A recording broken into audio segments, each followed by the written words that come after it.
الحمد لله رب العالمين حمدا كثيرا طيبا مباركا فيه كما يحب ويرضى. أشهد أن لا إله إلا الله وحده لا شريك له في الخلق والأمر، وأشهد أن محمدًا عبده ورسوله المبعوث إلى الأسود والأحمر المنعوت بشرح الصدر ورفع الذكر، صلى الله عليه وعلى آله وأصحابه الذين هم خلاصة العرب العرباء وخير الخلائق بعد الأنبياء. أما بعد، فأعوذ بالله من الشيطان الرجيم. بسم الله الرحمن الرحيم. بل تؤثرون الحياة الدنيا والآخرة خير وأبقى. صدق الله مولانا العظيم. وقال النبي صلى الله عليه وسلم: الدعاء سلاح المؤمن. وقال عليه الصلاة والسلام: الدعاء هو العبادة. وقال عليه الصلاة والسلام: ليس شيء أكرم على الله من الدعاء. رواه الترمذي. وصدق رسوله النبي الكريم، ونحن على ذلك لمن الشاهدين والشاكرين، والحمد لله رب العالمین.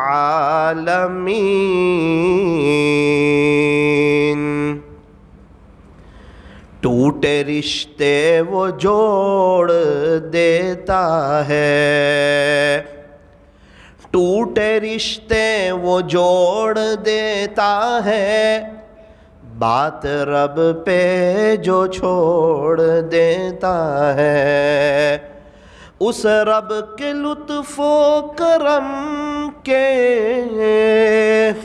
اس رب کے لطف و کرم کے کیا کیا کہنے. لاکھ مانگو تو کروڑ دیتا ہے، لاکھ مانگو تو کروڑ دیتا ہے. مانگو اسی سے،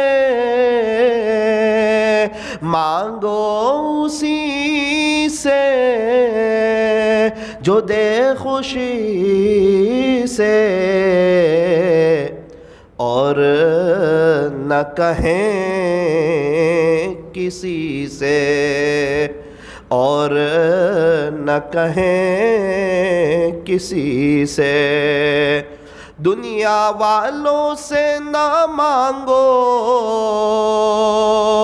دنیا والوں سے مانگو تو دنیا والے ناراض، اور اللہ سے نہ مانگو تو اللہ ناراض.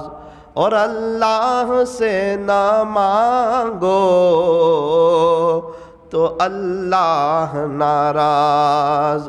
جو ناکام ہوتا رہے عمر بھر بھی بہرحال کوشش تو عاشق نہ چھوڑے. یہ رشتہ محبت کا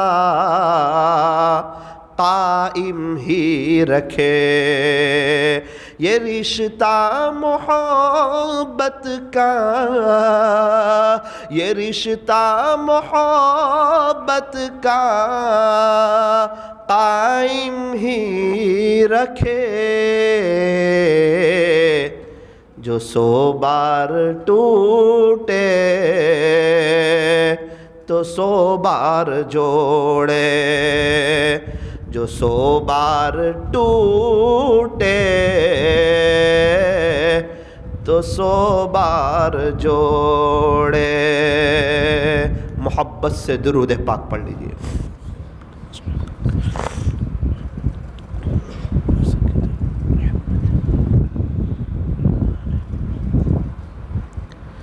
بزرگان محترم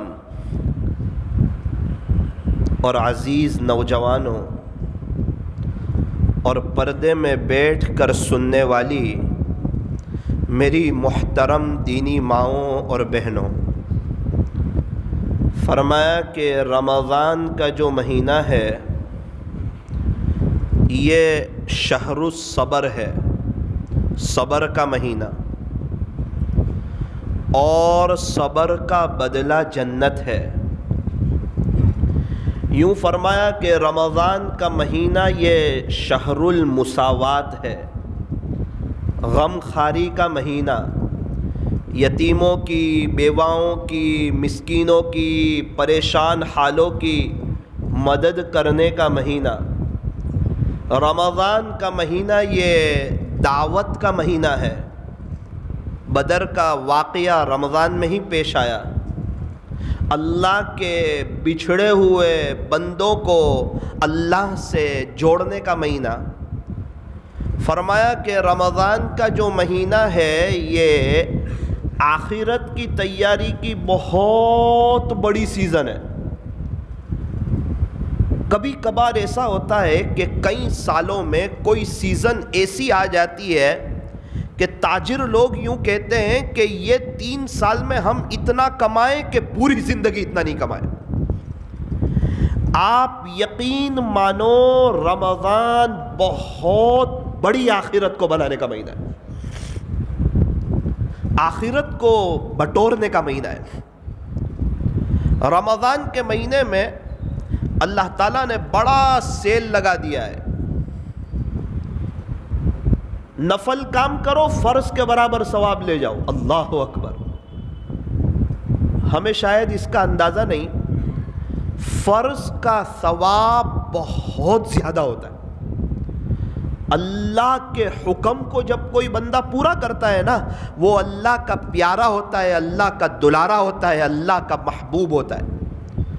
تو یوں فرمایا کہ رمضان میں کوئی نفل کام کرو، ثواب فرض کے برابر، اور اگر کوئی ایک فرض ادا کرے تو اس کا ثواب 70 فرضوں کے برابر.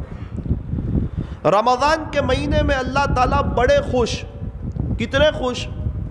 ایک روایت میں آتا ہے کہ رمضان کا مہینہ آتا ہے تو اللہ رحمتوں کے دروازے کھول دیتے ہیں.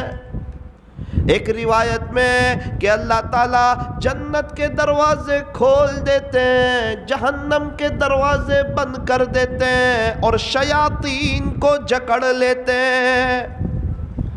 ایک روایت میں آتا ہے کہ اللہ تبارک و تعالی رحمتوں کے دروازے کھول دیتے ہیں. روزہ رکھنے والوں سے اللہ تعالیٰ کتنے خوش. اللہ اکبر کبیرہ. کیا اللہ تعالیٰ روزداروں سے پیار کرتے ہیں، محبت کرتے ہیں، اور کیسا روزداروں کو معاف کرنا چاہتے ہیں.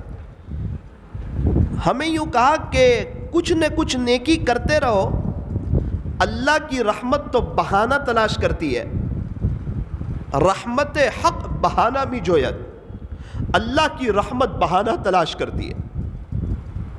جمعہ کے دن سفر میں تھا، ایک حافظ صاحب ملاقات کے لیے آئے، کہنے لگے مولانا صاحب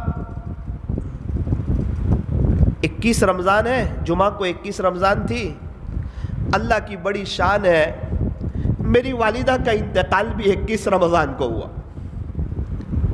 میں بڑا تعجب میں رہ گیا، میں نے کہا یار رمضان کا مہینہ لے جانا بہت بڑی بات ہے، اللہ تعالیٰ جس سے خوش ہوتے ہیں اسے رمضان کا مہینہ دیتے ہیں، اللہ جس سے خوش ہوتے ہیں اسے خاتمہ بالخیر دیتے ہیں، اللہ تعالیٰ جس سے خوش ہوتے ہیں اسے جمعہ کا دن مرحمت عطا فرماتے ہیں، اللہ تعالیٰ جس سے خوش ہوتے ہیں اسے مدینہ منورہ کی سرزمین عطا فرماتے ہیں، اللہ جس سے خوش ہوتے ہیں اسے جنت البقیع کا مدفن عطا فرماتے ہیں، اللہ تعالیٰ جس سے خوش ہوتے ہیں اسے اپنے راستے کی مبارک موت عطا فرماتے ہیں، اللہ جس سے خوش ہوتے ہیں عافیت کے ساتھ بندہ کلمہ پڑھتا ہوا اللہ کے دربار میں چلا جاتا ہے۔ میرے اور آپ کا یہ جذبہ ہونا چاہیے، انشاءاللہ ثم انشاءاللہ ایک ہی زندگی ہے اور ایک ہی چانس ہے اور ایک ہی موقع ہے، انشاءاللہ ایسی زندگی گزاروں گا کہ جب دنیا سے جا رہا ہوں گا تو میری زبان پہ کلمہ طیب ہوگا اور دل میں میرے پیارے رب کی یاد ہوگی، اور اس حال میں خدا کے دربار میں جاؤں گا، اللہ مجھے دیکھ کے مسکرا رہے ہوں گے اور میں اپنے رب کو دیکھ کے مسکرا رہا ہوں۔ دنیا والوں کے بڑے بڑے جذبے ہیں، کسی کا مکان بنانے کا، کسی کی اچھی کار لینے کا، کسی کا نیا موبائل لینے کا، کسی کا شو روم شروع کرنے کا، کسی کا یہ کام کرنے کا، وہ کام کرنے کا۔ تو جب دنیا والے دنیا کے بڑے بڑے پلاننگ بناتے ہیں، دنیا کے بارے میں سوچتے ہیں، تو ہم تو مومن ہیں، ایمان والے ہیں، اور آخرت کی زندگی وہ برحق ہے، موت برحق ہے، قبر میں سونا برحق ہے، پل صراط سے گزرنا برحق ہے، اللہ کی ملاقات یہ برحق ہے۔ تو ہمیں تو اللہ کے پاس جانا ہے، ہمیں بھی آخرت کے بارے میں بڑے بڑے پلاننگ بنانے چاہیے، کیونکہ ہم نے دیکھا جس کے پلاننگ بڑے ہوتے ہیں اس کی محنت بھی اس لیول کی ہوتی ہے، جس کے پلاننگ بڑے ہوتے ہیں اس کی محنت بھی اس لیول کی ہوتی ہے۔ تو جس کی سوچ بڑی ہوگی آخرت کے بارے میں کہ نا مجھے آخرت میں پروموشن پاس نہیں ہونا ہے کہ چلو اللہ تعالیٰ نے کہہ دیا کہ آپ کی مغفرت کر دی، نا مجھے ایسے پاس نہیں ہونا ہے، مجھے اے گریڈ لانا ہے، 97 اپ لے جانا ہے۔ اللہ تعالیٰ خوش ہو مجھ سے، حوض کوثر پر لائن لگی ہوئی ہو اور پیارے نبی سب کو جام کوثر پلا رہے ہو، اور ہماری باری آئے تو آقا سینے سے لگا دے کہ تو میرا درد رکھنے والا تھا، میری امت کے لیے تو تڑپنے والا تھا، میری امت کے لیے تو رونے والا تھا، میری امت کے غم میں تو نے کئی راتیں مسجدوں میں گزاری اور میرے دین کی تو اللہ کے راستے میں گزاری۔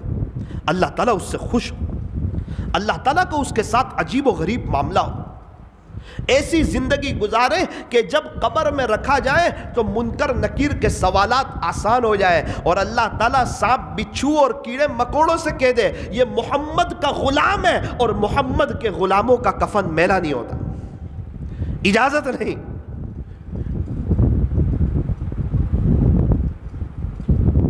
کیڑے مکوڑے بچھو، تھوڑا سا سانپ بچھو آ جائے ہم برداشت نہیں کر سکتے، ایک سپکلی آ جائے ہم ڈر جاتے ہیں، ایک مکوڑا آ جائے تو ہمیں برداشت نہیں ہوتا۔ اللہ کریں کہ ہم تو عقل مند لوگ ہیں، سمجھدار لوگ ہیں، تاجر لوگ ہیں، تھوڑا سا اپنی قبر ویل سیٹ ہو جائے، اس کے بارے میں بھی سوچنا چاہیے، میری قبر، میری بیوی کی قبر، میرے بچوں کی قبر، میرے پوتوں کی، میرے نواسوں کی قبر، سب کی قبر میں جنت کی کھڑکی کھلنی چاہیے۔ ہمارے گھروں میں تو اے سی لگا ہوا ہے، ہم تو گرمی برداشت نہیں کر سکتے، کمزور لوگ ہیں، میں کی گرمی ہم سے برداشت نہیں ہوتی، حالانکہ گھر میں ایسی ہے، مسجد میں ایسی ہے، ذرا دیر کے لیے ٹرافک لگ جائے تو ہم اندر سے بے چین ہو جاتے ہیں، پسینے میں شرابور ہو جاتے ہیں۔ یہ تھوڑی سی گرمی اور ہلکی سی مصیبت ہم برداشت نہیں کر سکتے ہیں، تو یہ ہمارے اندر کا جذبہ ہونا چاہیے کہ باری تعالیٰ ہم قبر کے عذاب کو برداشت نہیں کر سکتے، لہٰذا ہم ایسی زندگی گزاریں گے کہ جب ہم دنیا سے جائیں تو آپ ہماری قبر میں جنت کی کھڑکی کھول دینا، اور جس کی قبر میں جنت کی کھڑکی کھلے گی نا، ایسی شاندار جنت کی خوشبودار ہوائیں آئے گی، اور ایسی میٹھی نیند سوئے گا۔ اس عاجز کی ایک بات یاد رکھنا، اگر قبر میں جنت کی کھڑکی کھل گئی، دنیا کے سب غم انسان بھول جائے گا۔ ایک ہی جھٹکے میں کیا تکلیف دیکھی، کیا پریشانی دیکھی، کیا حالات آئے دنیا میں، اسے لگے گا میرے اوپر کوئی حالات آئے ہی نہیں، میں تو بہاروں میں ہوں۔ اور خدا نہ خواستہ اگر اللہ ناراض ہو گئے، کوئی ادا ناپسند آ گئی اور قبر کو جو جہنم کا گڑھا بنا دیا گیا، دنیا کی ساری راحتیں بھول جائے گا۔ کون بیوی تھی، کون بچے تھے، کیا شو روم تھا، کیا دکان تھی، کیا واہ واہ تھی، اور کیا پلاننگ تھی، اور کیا عزت تھی، اور کیا عیش اور آرام اور راحت کے نقشے تھے، سب ایک جھٹکے میں بھول جائے گا۔ اس لیے فرمایا کہ حقیقی زندگی تو آخرت کی زندگی ہے، یہ دنیا کی زندگی تو وقتی ہے، فانی ہے، یہ دھوکے کا گھر ہے، یہ مچھر کا پر ہے، یہ مکڑی کا جالا ہے، یہ چھوڑ دینے کی جگہ ہے، یہ دنیا دل لگانے کی جگہ نہیں۔ اس دنیا سے نہ نبی نے دل لگایا، نہ صحابہ نے دل لگایا، نہ تابعین نے دل لگایا، نہ تبع تابعین نے دل لگایا، نہ اللہ کے ولیوں نے، نہ اللہ کے عاشقوں نے دل لگایا۔ اور دنیا بنائی اللہ نے۔ جب سے اللہ نے دنیا بنائی آج تک اللہ نے اس دنیا کو محبت کی نظر سے نہیں دیکھا۔ اور یوں فرمایا کہ جو شخص اس دنیا کو محبت کی نظر سے دیکھے گا وہ خدا کی نظر رحمت سے گر جائے گا۔ چونکہ بنانے والے خود اللہ ہے، اور اللہ نے آج تک اس دنیا کو محبت کی نظر سے دیکھا نہیں۔ اور جو بندہ دنیا کو اہمیت دے گا، دنیا کو دل میں جگہ دے گا، دنیا کی عظمت کو سمجھے گا، دنیا کے خاطر اپنی آخرت کو برباد کرے گا، وہ انسان بڑا ہی بد نصیب ہوگا، آخرت میں نقصان اٹھانے والوں میں سے ہوگا۔ قیامت کے دن تمنا کرے گا رب ارجعون، باری تبارک و تعالی ایک موقع دے دیجئے، ایک چانس دے دیجئے، دوبارہ مجھے دنیا میں لوٹا دیجئے، اب راضی کر کے آؤں گا، اب آپ کو منا کر کے آؤں گا، اب آپ سے سنا کر کے آؤں گا، آپ کے دین کی محنت کر کے آؤں گا۔ اللہ کی طرف سے ارشاد ہوگا کلا، ہرگز نہیں۔ دوبارہ کسی کو چانس نہیں دیتے ہم، ہر ایک کے لیے ایک چانس، ایک موقع ہے، چاہے نبی ہو، ولی ہو، قطب ہو، اللہ کا فرما بردار ہو، اللہ کا نافرمان ہو۔ ریزلٹ کے وقت اگر کوئی افسوس کرے اس کا افسوس معتبر نہیں، اسے چاہیے کہ پرچے میں صحیح لکھے۔ فرمایا کہ یہ دنیا کی جو زندگی ہے یہ امتحان ہے، اور آخرت کی جو زندگی ہے وہ ریزلٹ کی جگہ ہے۔ فرمایا کہ یہ دنیا دارالعمل ہے، یہ دنیا عمل کی جگہ ہے، اور آخرت جو ہے وہ دار الجزا ہے، آخرت بدلے کی جگہ، آخرت ریزلٹ کی جگہ، دنیا امتحان کی جگہ اور آخرت نتیجے کی جگہ۔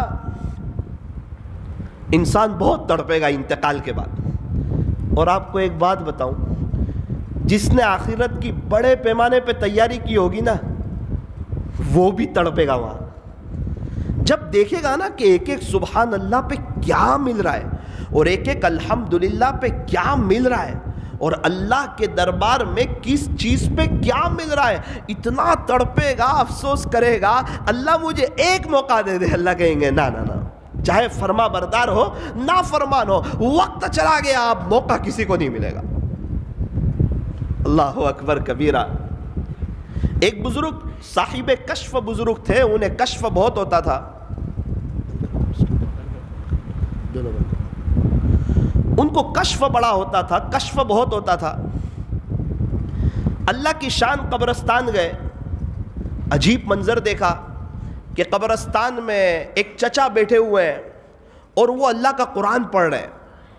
قبرستان میں ایک چچا ہے، قبر کے اندر اللہ کا قرآن پڑھ رہے ہیں۔ انہوں نے کشف کی حالت میں دیکھا، بڑا تعجب ہوا کہ یار یہ قبر میں اور اللہ کا قرآن پڑھ رہے ہیں، تو ان کو تو کتنی بڑی آخرت کی تیاری ہوگی، نہ بیوی بچے ہیں، نہ کام کاج ہے، نہ کوئی بیماری ہے، نہ کوئی ٹینشن ہے، نہ کھانا پینا فارغ ہونا کوئی مسئلہ تو ہے نہیں، یہ تو پورا دن قرآن پڑھتے رہتے ہیں، ان کی تو بڑی تیاری ہو جائے گی آخرت کی۔ کہا چچا کیا بات ہے، قرآن بہت پڑھتے ہو؟ تو انہوں نے فرمایا کہ بھائی میں دنیا میں قرآن پڑھتا تھا، قرآن کا شوقین تھا، عاشق قرآن تھا، اللہ تعالیٰ سے درخواست کی، میرے رب نے میری درخواست منظور کر لی، الحمدللہ قبر میں بھی قرآن پڑھ رہا ہوں۔ اچھا کتنے قرآن پڑھ لیے؟ کہا 60,000 قرآن پڑھ لیے، 60,000 مرتبہ قرآن پڑھ لیے۔ جب انہوں نے یہ سنا کہ 60,000 قرآن پڑھ لیے تو انہوں نے کہا سبحان اللہ۔ قبر سے انہوں نے دبی آواز میں کہا حضرت یہ ایک سبحان اللہ مجھے دے دیجئے، میرے 60,000 قرآن آپ لے لیجئے، کیونکہ انتقال کے بعد اب اس کے پڑھنے کا مجھے ثواب کوئی نہیں مل رہا ہے۔ آپ کا ایک ایک سبحان اللہ قیمتی ہے، ایک ایک الحمدللہ قیمتی ہے، ایک ایک اللہ اکبر قیمتی ہے۔ حضرت یقین مانے یہ جو میں قرآن پڑھ رہا ہوں، قرآن تو پڑھ رہا ہوں لیکن اس کا ثواب مجھے کوئی نہیں مل رہا ہے۔ کیا بات ہے کہ وقت ختم ہو گیا، دنیا عمل کی جگہ ہے، قبر عمل کی جگہ نہیں، قبر آخرت یہ تو سب بدلے کی جگہ ہے۔ ہاں جب میں اور آپ دنیا سے جائیں گے میرے عزیزوں بہت افسوس ہوگا، لیکن اس وقت کا افسوس کرنا کچھ کام نہیں آئے گا۔ افسوس کرنے والے ابھی افسوس کریں، تڑپنے والے ابھی تڑپیں۔ اللہ والے تو کیسی قدر کرتے ہیں، قربان جائیں ان لوگوں پر، کیا ان کی سوچ ہے، کیا ان کے پلاننگ ہے، کیا اپنے دل دماغ پر آخرت کو سوار کیا ہے۔ اللہ کو منانا، اللہ کو راضی کرنا، یہ ان کے زندگی کا مقصد ہے۔ ایک بزرگ سے کسی نے کہا حضرت اگر آپ کو پتہ چل جائے کہ 24 گھنٹے کے بعد آپ کا انتقال ہو جائے گا، 24 گھنٹے کے بعد کیا کرو گے؟ کہا روزانہ جو کرتا ہوں وہی کروں گا۔ نا آپ عمل کون سا بڑھاؤ گے، کون سے عمل کا اضافہ کرو گے، یہ 24 گھنٹے کیسے گزارو گے؟ کہا تو یقین مان یہ 24 گھنٹے میں ایک سبحان اللہ کا اضافہ نہیں کر سکتا، ایک سبحان اللہ کا اضافہ میں نہیں کر سکتا۔ کہا حضرت 24 گھنٹے مل رہے ایک سبحان اللہ کا اضافہ نہیں کر سکتے؟ حضرت نے عجیب بات کہی، بیٹا اصل بات یہ ہے آپ تو مجھے ابھی کہہ رہے ہو، زندگی کے کئی سال ہو گئے ہر دن کو آخری دن سمجھتے ہوئے گزار رہا ہوں۔ ترتیب ہی ایسی بنائی ہے کہ ہو سکتا ہے آج کا آخری دن ہو سکتا ہے کل کا آخری دن ہو سکتا ہے پرسوں کا آخری دن ہو، کوئی ایک دن تو ایسا ہوگا جو میرا آخری دن ہوگا۔ اس لیے میرے 24 گھنٹے کا نظام الاوقات اتنا پیک ہے اور شیڈیول اتنا ٹائٹ ہے اور ایسی آخرت کی تیاری میں لگا ہوا ہوں کہ ایک سبحان اللہ کا میں اضافہ نہیں کر سکتا۔ خدا نہ خواستہ ہمیں جو اتنا پتہ چلے نا کہ سحری میں انتقال ہونے والا ہے تو ہو آج کی رات تو ایسی گزرے کہ دنیا کی محبت ایک دم جڑ سے نکل جائے، چیزوں کی، پیسوں کی، گھر بار کی محبت بھی نکل جائے اور سب سے معافی بھی مانگ لے، دل صاف بھی کر لے اور قرآن اور تلاوت اور رونا اللہ میرا کیا ہوگا، کل کی رات میری قبر میں کیسی گزرے گی، میرے مالک مجھ پر رحم کرنا۔ ہماری ایسی ایک دن تو آدھا دن تو ایسا گزرے کہ شاید یہ آدھے دن میں ہم اللہ کے ولی ہو جائیں، دنیا کی محبت تو جڑ سے ہی نکل جائے اور اللہ کی محبت سے یہ دل آباد ہو جائے، شاید یہ آدھے دن میں ہم بڑے سے بڑے اللہ والے کو پیچھے چھوڑ دیں۔ وجہ کیا ہے؟ پتہ چلا ہے کہ میرے پاس صرف آدھا دن ہے، حالانکہ ہمیں آدھی سیکنڈ کا پتہ نہیں ہے، آدھی سیکنڈ کا پتہ نہیں ہے تو زندگی کیسے گزارنی چاہیے؟ کتنے جوان لوگ ہیں اللہ کو پیارے ہو گئے۔ تو میں نے حافظ صاحب سے کہا کہ آپ کی امی کو جو 21 رمضان ملی ہے کیا بات ہے، کیا وجہ ہے، ان کا خاص عمل کیا تھا؟ کہا مولانا میری ماں بڑی رحم دل تھی، نرم دل تھی۔ کیا مطلب؟